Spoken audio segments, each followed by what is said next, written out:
মানে হাতে একটা কিন্তু আমরা তরোয়াল দেখতে পাচ্ছি, একটা রাজার মতো কিন্তু এই গণেশটাকে বানানো হয়েছে।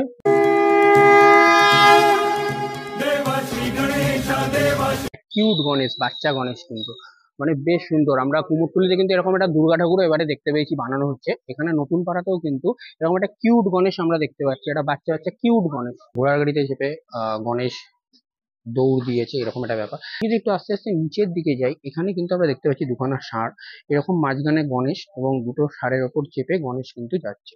নিচে দেখতে পাচ্ছি আমরা দুখানা কিন্তু সিংহ, এই সাইডে একটা এই সাইডে একটা, এবং গণেশের কিন্তু যে ধুতির কালারটা গোল্ডেন কালার এর যে পাড় আছে নিচে, এবং মানে বেশ সুন্দর কিন্তু এটা লাগছে।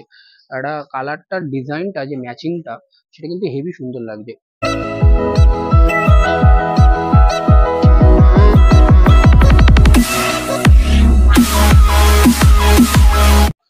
Hello everyone, welcome to our channel ছোটা স্মৃতি বড় ধামাকা। হর এক স্মৃতি জরুরি হতা है। এখন আমরা যে যে জায়গাটা এসেছি সেটা হচ্ছে কুমোরটুলির মতোই পাইকপাড়া টালা পার্ক অঞ্চলে, টালা প্রত্যয়ের খুবই কাছাকাছি নতুন পাড়া বলে একটা জায়গা আছে, সেখানেও কিন্তু ঠাকুর তৈরি করা হয়। আমি তোমাদের এর আগের বছর দুর্গাপুজো কালী পুজোর সময় আগে মানে দুর্গা ঠাকুর কালী ঠাকুর বানানোর প্রস্তুতি পর্ব আমি দেখিয়েছিলাম, এবং এবারে গণেশ পুজোর আগেও এখানেও বেশ ভালো ভালো কিন্তু গণেশ ঠাকুর তৈরি করা হচ্ছে, সেগুলোই আমি তোমাদের দেখাতে চলেছি। চলো দেখা যাক কিরকম কিরকম গণেশ এবং কত সুন্দর সুন্দর গণেশ এখানে তৈরি হচ্ছে। বন্ধুরা, আমরা এদিক দিয়ে এলাম, ঠিক আছে, এটা হচ্ছে নতুন পাড়া। এখানে এসেই ফার্স্ট আমরা কিন্তু এই ঠাকুরটা দেখতে পাচ্ছি। দেখো, এই ঠাকুরটার কিন্তু এখনো হাফ রং করা হয়েছে, নিচের পোর্শনটা কিন্তু বাকি আছে। এইদিকে আমরা দেখতে পাচ্ছি দুদিকে দুটো বালিশ, এবং এইখানে কিন্তু মেন কালারটা কিন্তু আমরা দেখতে পাচ্ছি যে কালারটা করা হচ্ছে, ঠিক আছে। আর গণেশটা দেখো এরকমই, যেরকম হয় সাধারণত চারখানা হাত সেরকম, এবং খুব একটা মিষ্টি গণেশ এটা কিন্তু বেশ সুন্দর লাগছে। আর এইদিকে আমরা গণেশের বাহন ইঁদুরকে কিন্তু দেখতে পাচ্ছি। এই গণেশটা কিন্তু এরকমই হয়েছে। একটু দূর থেকে পুরোটা আমি দেখাই, পুরো ভিউটা ঠিক এরকম লাগছে। আচ্ছা, এইদিকে গণেশের পর যদি আমরা এই সাইডটা চলে আসি, এই সাইডটা দেখো, এই একটা বিশাল বড় গণেশ কিন্তু দেখা যাচ্ছে। এই গণেশটা কিন্তু এখন রং করা হচ্ছে। এবার যদি এদিকটা তোমাদের দেখাই, এখানটা হাতে এবং গলায় দেখতে পাচ্ছ নানা রকম অলংকার দিয়ে কিন্তু সাজানো হয়েছে, এবং এগুলোর কালারও হবে। মাথার পাগড়িটা দেখতে পাচ্ছ ঠিক এরকম মানে ডিজাইন করা হয়েছে, ঠিক আছে। পুরো ভিউটা কিন্তু এরকম আসছে, এবং একদিকে কিন্তু অলরেডি পায়ের ধুতির পোর্শনের রংটা হয়ে গেছে, আর একদিকটা বাকি।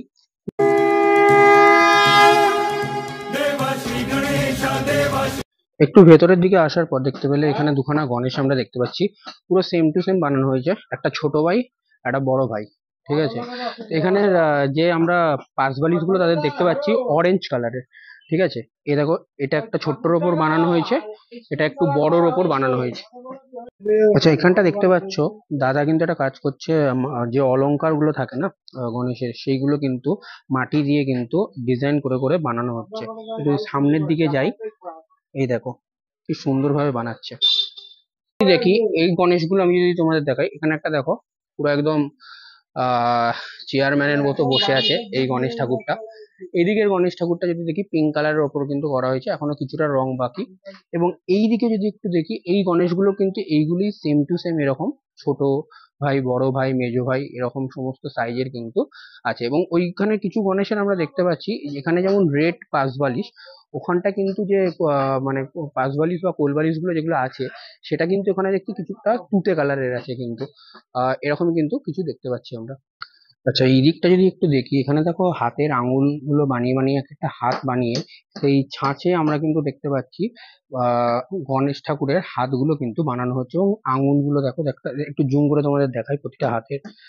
এরকম ভাবে কিন্তু আঙুল গুলো দিয়ে দিয়ে এক একটা করে ছোট ছোট আঙুল গুলো কিন্তু আগে বানিয়ে নেওয়া হচ্ছে, তারপর ছাঁচের মধ্যে ফেলে এরকম কিন্তু হাতগুলো বানানো হচ্ছে, বেশ সুন্দর কিন্তু। আচ্ছা, এই দিকের দেখো যে গণেশটা দেখতে পাচ্ছি, এটা পুরো কিন্তু রেড কালারের ওপর করা হয়েছে, ধুতি থেকে শুরু করে সমস্ত কিছু। এবং এখানে হাতে একটা কিন্তু আমরা তরোয়াল দেখতে পাচ্ছি, একটা রাজার মতো কিন্তু এই গণেশটাকে বানানো হয়েছে। মাথায় দেখতে পাচ্ছ পাগড়ি, এবং মোটামুটি এই তরোয়ালটাও আমি তোমাদের পুরোটা দেখাচ্ছি, এরকম কিন্তু ভিউটা পুরো এই গণেশ ঠাকুরটার আসছে। এদিকে যদি একটা গণেশ দেখতে পাচ্ছি দেখো দূরে, সেটা হচ্ছে গায়ে কিন্তু যেটা আছে সেটা লাল কালারের, এবং ধুতির কালারটা কিন্তু ব্লু কালার, এবং সামনের দিকে কিছু আমরা দেখতে পাচ্ছি ঘোড়া টাইপের, যেন মানে ঘোড়ার গাড়িতে চেপে গণেশ দৌড় দিয়েছে, এরকম একটা ব্যাপার। আচ্ছা, এই গণেশ ঠাকুরটা দেখো এরকম উপর থেকে আমি যদি ভিউটা দেখাই ফার্স্টে, এরকম একটা মুকুটটা বেশ সুন্দর কিন্তু ডিজাইন করা আছে। একটু জুম করে দেখাই, বেশ কিন্তু হাতের কারুকার্য, মানে বেশ সুন্দর। এবং তারপর একটু জুম আউট করি, এখানে কিন্তু জাস্ট গণেশের ভিউটা এরকম আসছে। এবং যদি একটু আস্তে আস্তে নিচের দিকে যাই, এখানে কিন্তু আমরা দেখতে পাচ্ছি দুখানা ষাঁড়, এরকম মাঝখানে গণেশ এবং দুটো ষাঁড়ের ওপর চেপে গণেশ কিন্তু যাচ্ছে। আচ্ছা, এই গণেশটাকে দেখো ফার্স্ট এখান থেকে শুরু করি। এখানে নিচে দেখতে পাচ্ছি আমরা দুখানা কিন্তু সিংহ, এই সাইডে একটা এই সাইডে একটা। এবং গণেশের কিন্তু যে ধুতির কালারটা গোল্ডেন কালার এর যে পাড় আছে নিচে, এবং মানে বেশ সুন্দর কিন্তু এটা লাগছে। একটা কালারটার ডিজাইনটা যে ম্যাচিংটা, সেটা কিন্তু হেভি সুন্দর লাগছে। এই গণেশটা আমার সব থেকে বেশি মানে ভালো লাগলো। প্রত্যেকটা গণেশই ভালো, কিন্তু এটা আমার সব থেকে সুন্দর লাগলো আমার পার্সোনালি। এবং অলংকার গুলো দেখো কি সুন্দরভাবে হাতের কাজ একটা একটা করে নিখুঁত ভাবে করা হয়েছে। বেশ সুন্দর কিন্তু ডিজাইন, এবং পেছনের দিকে চালাটাও কিন্তু বেশ সুন্দর। আহ এবার দেখো নিচের দিকটা তোমাদের যেটা দেখাচ্ছিলাম, সিংহটা, সিংহটাও কি কত সুন্দরভাবে কিন্তু বানানো হয়েছে, বেশ অসাধারণ লাগছে কিন্তু। আচ্ছা, এই দিকটা বেরোনোর পর এখন একটু সন্ধ্যে হয়ে গেছে, অন্ধকার, তবুও যতটা আলো আছে ততটার মধ্যে আমি তোমাদের একটু কভার করছি। দেখো এই গণেশগুলোর কিন্তু মাটির কাজ এখন চলছে, কালার কিন্তু বাকি আছে। তিনটে গণেশ অনেকটা কিন্তু একেবারে সেম টু সেম। যদি একটু সামনের দিকে যাই, দেখো এখানে দেখো ডিজাইন গুলো কি অসাধারণ ভাবে কিন্তু বানানো হয়েছে, বেশ সুন্দর। এবং এই গণেশটাও কিন্তু খুব সুন্দর ভাবে বানানো হয়েছে, দাদা এখনো মাটির কাজ করছে। এবং এই দিকটা দেখো, এই গণেশের হাতটা এবং পায়ের সঙ্গে মোটামুটি কিছু একটা হয়তো প্রবলেম হয়েছিল, যার জন্য এরকম ভাবে কিন্তু ঠেকনা দিয়ে এখন কিন্তু ঠিকঠাক ভাবে কিন্তু এই রিপেয়ারিং কাজটা কিন্তু চলছে। এখন দেখতে পাচ্ছি বর্ষাকাল, তো বর্ষাকালের জন্য মোটামুটি এখন মাটি শুকোতে কিন্তু অনেক টাইম লেগে যাচ্ছে, যার ফলে দেখতে পাচ্ছি দিনের খোলা এরকম লাগিয়ে লাগিয়ে কিন্তু অনেকটা মানে তাড়াতাড়ি মাটি শুকোনোর কিন্তু কাজটা চলছে। আচ্ছা দেখো, এই গণেশটা যদি দেখায়, এই গণেশটা কিন্তু যেমন সরস্বতী ঠাকুরের হাতে কিন্তু সেতার মানে টাইপের থাকে, সেই সেতার টাইপের মতো কিন্তু বাদ্যযন্ত্রের মতো কিন্তু এই গণেশটার হাতেও কিন্তু এরকম দেখতে পাচ্ছি আমরা। তবে পুরোটা কমপ্লিট না হলে বুঝতে পারছি না, দু সাইডে কিন্তু এরকম একটা গোল গোল জিনিস দেখতে পাচ্ছি, এবং মাঝখানটা লম্বা করে একটা জিনিস, মানে অন্তত আমরা দেখতে পাচ্ছি বাঁশের মতো। হ্যাঁ, আর এইখানটা দেখো, এইখানে মাটিটা লেপটানো হচ্ছে, এই গণেশটার কিন্তু এখনো মাটির কাজ চলছে। পাগড়িটা হয়ে গেছে হোয়াইট কালার, আমরা এখন আপাতত দেখতে পাচ্ছি। এইভাবে কিন্তু এখনো গণেশের কাজটা চলছে। প্রচুর বৃষ্টি হচ্ছে, কাজ করতে অনেক অসুবিধা হচ্ছে। দেখতে পাচ্ছি এখানে অনেকগুলো গণেশ কিন্তু করা হয়েছে, কিন্তু বৃষ্টির জন্য কিন্তু সবই ঢাকা রয়েছে।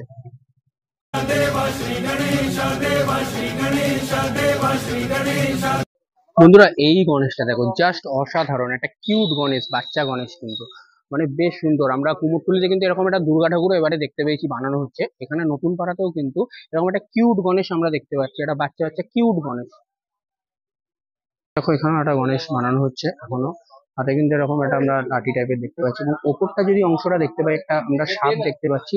মেবি একটা শিব ঠাকুরের লিঙ্গ, তার উপরে কিন্তু একটা সাপ, মেবি গণেশের উপর শিব ঠাকুরকে কিন্তু আমরা দেখা যাচ্ছে। এখানে এখনো কিন্তু মাটির কাজ চলছে। এই গণেশটা পুরো কিন্তু এরকম একটা ভিউ। এরপর যদি আস্তে আস্তে এগোই, একটার পর একটা কিন্তু এরকম গণেশ পুরো বানানো হচ্ছে। মাঝখানে দুর্গা ঠাকুরও আছে, কারণ রিসেন্টলি গণেশের পর দুর্গা পুজো আছে। এটাও কিন্তু এরকম মাটির কাজ চলছে। এবং পেছন দিকটা যদি দেখি আমরা, চাঁদের মতো কিন্তু এটা আমরা দেখতে পাচ্ছি, ব্যাক অপশন মানে ব্যাক পোর্শনটা যেটা, সেই দিকটা। দেখো এই গণেশটা তারপর যদি দেখায়, এই গণেশটা ছোট্টর উপর কিন্তু একটা সুন্দর কাজ করা হয়েছে, এবং পেছনের চালাটাও কিন্তু ডিজাইনটা খুব সুন্দর। এরকম ভাবে দেখো একটা একটা করে কিন্তু ডিজাইন দেখা যাচ্ছে, এবং পাশ বালিশ গুলো কিন্তু এরকম। এবং আস্তে আস্তে যদি এগিয়ে যায়, একটা করে গণেশ একদম এইরকম একটা গণেশ তারপর আমরা কিন্তু দেখতে পাচ্ছি। পেছন দিকটা আমরা ময়ূর দেখতে পাচ্ছি, এরকম একটা দুখানা ময়ূর। আর এখানে পাশ বালিশ তো আছেই, নিচে বাহন ইঁদুরকেও আমরা দেখতে পাচ্ছি। এদিকে দেখো, গণেশ ঠাকুরের সঙ্গে সমান তালে দুর্গা ঠাকুরও বানানোর কাজ কিন্তু চলছে। অলরেডি এখানে খড়ের কাজ চলছে, ঠিক আছে। আর কিছুদিন পরেই দুর্গাপুজো, বেশি দিন বাকি নেই। তো এদিকে আমরা একটা গণেশ দেখতে পাচ্ছি, এদিকেও কিন্তু মানে দুদিকে এরকম কিন্তু সমান পরিমাণে আমরা গণেশ ঠাকুর, দুর্গা ঠাকুর, সামনে বিশ্বকর্মা পুজো, বিশ্বকর্মা ঠাকুরও কিন্তু আমরা দেখতে পাচ্ছি। এবং ম্যাক্সিমামটা অনেকটাই ঢাকা, কারণ প্রচুর বৃষ্টি হচ্ছে, কাজ করতে এখানে কিন্তু খুব অসুবিধা হচ্ছে, যার ফলে কিন্তু এখানটা অনেকটাই ঢাকা আছে। এখানটা ম্যাক্সিমাম দেখতে পাচ্ছি বিশ্বকর্মা ঠাকুরই আছে। এইখানে কিন্তু এই অংশটা করার পর এইখান দিয়ে আমরা ঢুকলাম। তো এটা জায়গাটা অনেক ছোট, মানে কুমোরটুলির মতো অত বড় না, কিন্তু অনেক কিন্তু ভালো ভালো ঠাকুর তৈরি হয় এই পোর্শন গুলোতে, অনেক ভালো ভালো ঠাকুর তৈরি হয়, কিন্তু ম্যাক্সিমামটাই এখন ঢাকা বৃষ্টির জন্য। আহ তো এই হচ্ছে এখানে পোর্শনে আমরা কিন্তু লাস্ট পরিমাণে এখানটা কিন্তু শেষ হচ্ছে। লাস্টে আমি তোমাদের একটা গণেশ দেখিয়ে দিই, যেটা রং করা হচ্ছিল ধুতিটা, সেইটাই কিন্তু এখন পুরো কমপ্লিট হয়ে গেছে। এরকম লাগছে কিন্তু ভিউটা, নিচের পোর্শনটা পুরো কমপ্লিট রং করা। তো বন্ধুরা পুরো আমি যতগুলো গণেশ এখানে বানানো হচ্ছে সবকিছু আমি তোমাদের দেখালাম, এবং তার মধ্যে আমার সব থেকে দুখানা গণেশ খুব পার্সোনালি ভালো লাগলো। প্রতিটাই গণেশ ঠাকুর খুবই ভালো। তো একটা দেখালাম যেটা রাজার মতো বসে আছে, সেই গণেশ ঠাকুরটা। আর একটা কিউট টাইপের বাচ্চা টাইপের গণেশ দেখালাম, যেরকম সেম টু সেম কুমোরটুলিতে একটা দুর্গা ঠাকুর বানানো হচ্ছে, এখানেও গণেশ ঠাকুরটা বানানো হচ্ছে। তো কেমন লাগলো তোমরা কমেন্টে জানিও, এবং ভিডিওটা ভালো লেগে থাকলে একটা লাইক করে দিও। চ্যানেলে নতুন হয়ে থাকলে চ্যানেলটা সাবস্ক্রাইব করে নোটিফিকেশন বেল আইকনটা ক্লিক করে দিও, যাতে অতি সহজেই আরো নতুন নতুন ভিডিওর আপডেট খুব সহজেই পেয়ে যাও। তাহলে আবার একটা নতুন কোনো ভিডিও তোমাদের সঙ্গে দেখা হচ্ছে বন্ধুরা, ততক্ষণের জন্য ভালো থেকো, টাটা বাই বাই।